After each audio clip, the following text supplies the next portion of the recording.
Hello?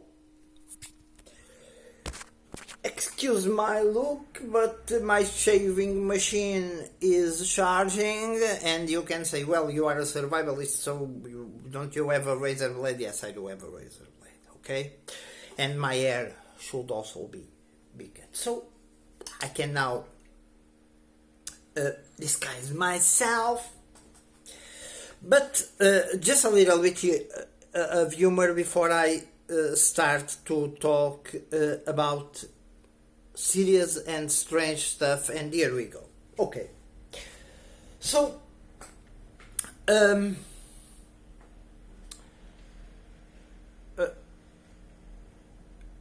people who deal with intelligence or information, with a lot of information, contrary to what some people believe, the information stuff and spying stuff it's not like in the movies. Yeah, in the movies, yes, there are people who are operationals and agents and such, but a lot of time is spent by analyzing what comes throughout the world or from the rest of the world. So there was and there is a guy and his wife, which have a big YouTube channel and also a website, I guess, and they have a lot of followers. It's a big channel. They have more than 300,000 subscribers, and he was from the CIA, as he says. He is an Israeli, and he's a messianic Israeli that studies the Bible, that has some, I could call it, sect or messianic cult, or well, somehow he seems to be a Christian, because he follows Jesus Christ and studies the Bible and such. Well,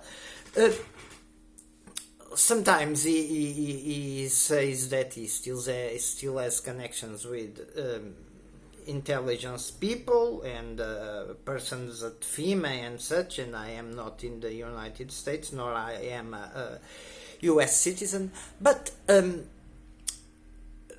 sometimes a lot of survivalists and preppers use their channels, and they are supported by gear companies in order to sell first aid kits, flashlights, knives, guns, ammunition, night vision goggles, tents, tarps, gear, survival gear. Well, his channel is not one of the most supported ones in that way. So he told, when I analyze stuff, I tend to check the sources, see if, and sometimes only hear a lot of information. I have been hearing the collapse of Afghanistan, and I'm going to get there soon.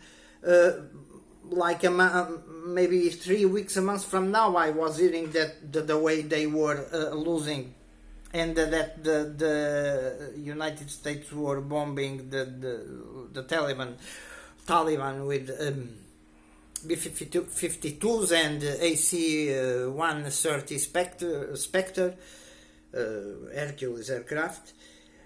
But sometimes, if we study and if we know or have the knowledge to somehow, with the grace of God, know the world, we know that the world, or I know that the world is controlled by the elites, and the elites want war. War is a business. Sadly, it is a business where the ones that do not gain from it die. If we look at 9/11, 9/11 was the pretext to attack Afghanistan, Iraq, maybe start wars in Syria, with ISIS, Libya, and such. And in the end, it was proved that the weapons of mass destruction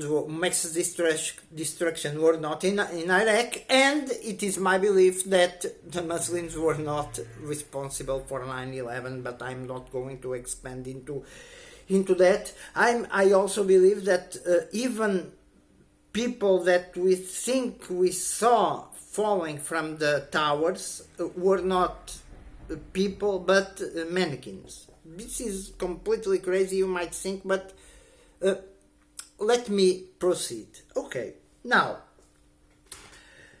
that Israeli said, among other things, because he watches if there are asteroids and like apocalyptic events, and with the COVID and stuff, there are a lot of people thinking that we are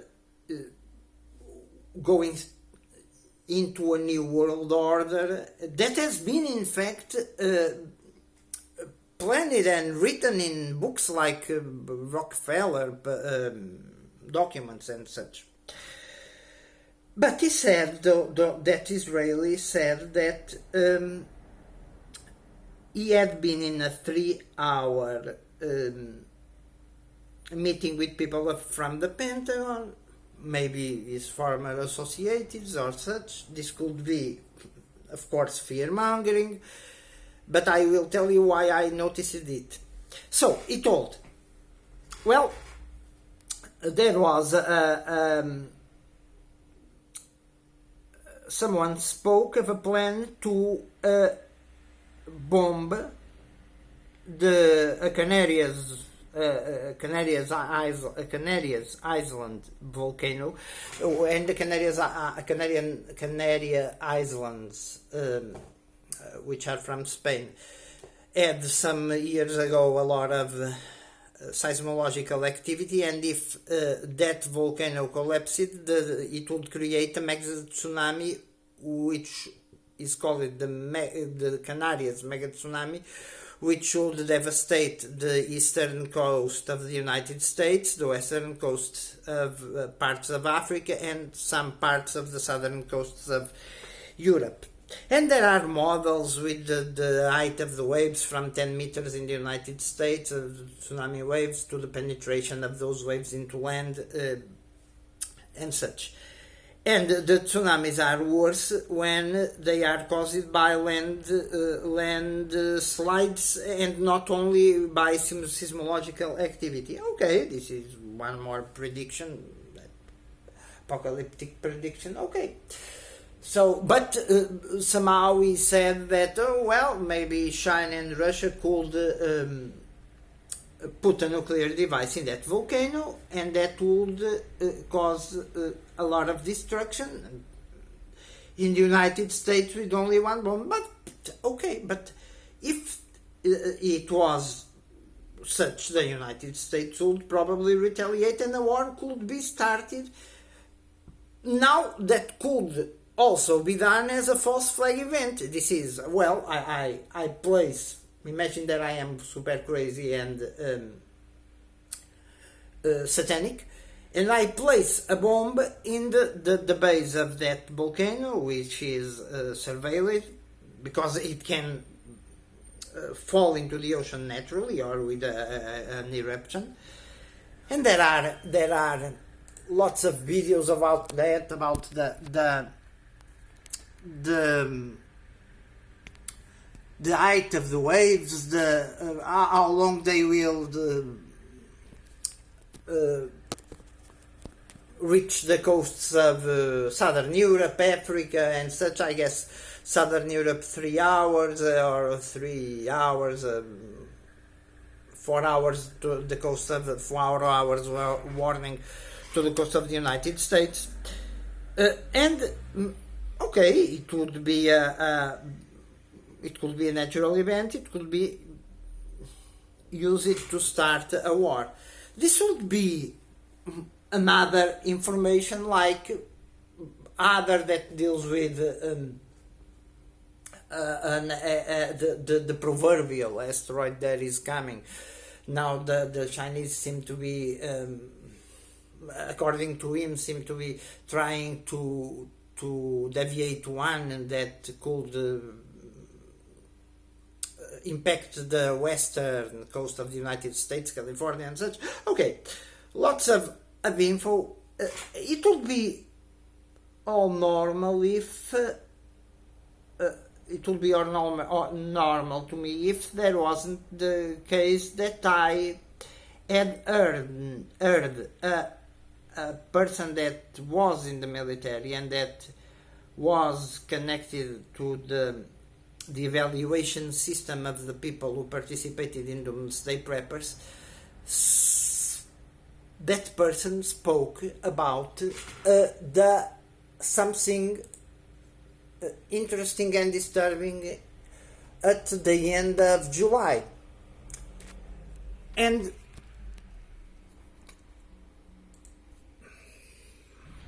that he said this. Also, there was some radioactive material that was sent from Ohio to Michigan.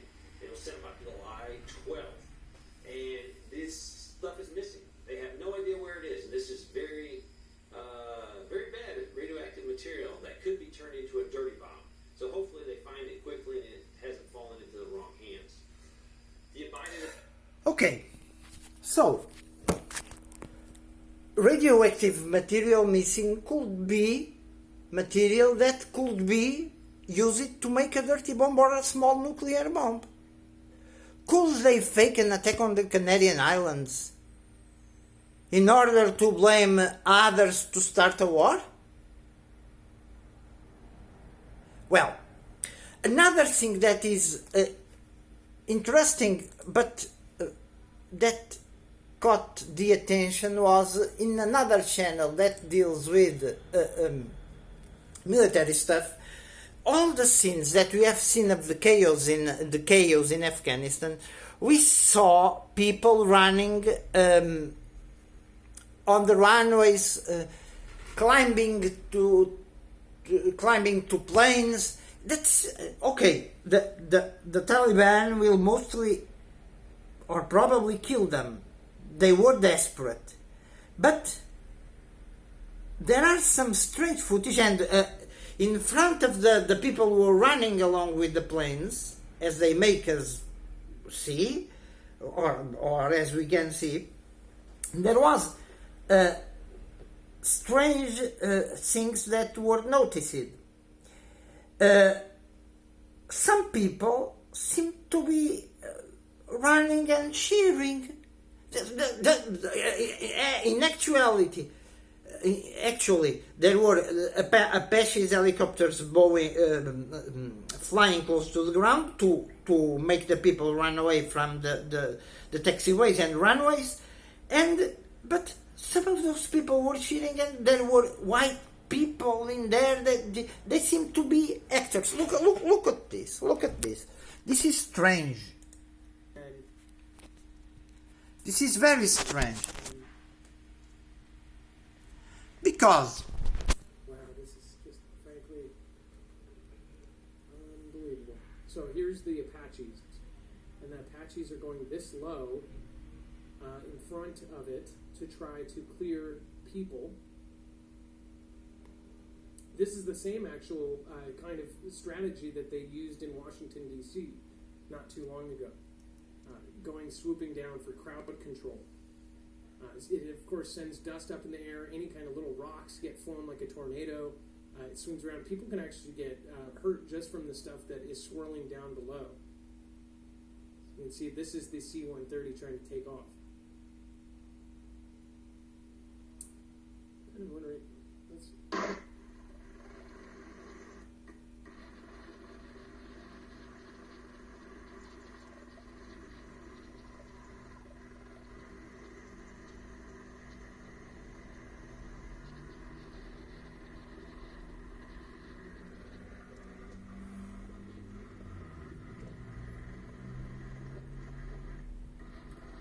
and then, so check this out. This is This is, of course, the video that everybody is talking about. So what is crazy about this is that You can see people holding on to it. So, one thing I don't get is, you see people like cheering and saying stuff. and what he says is true.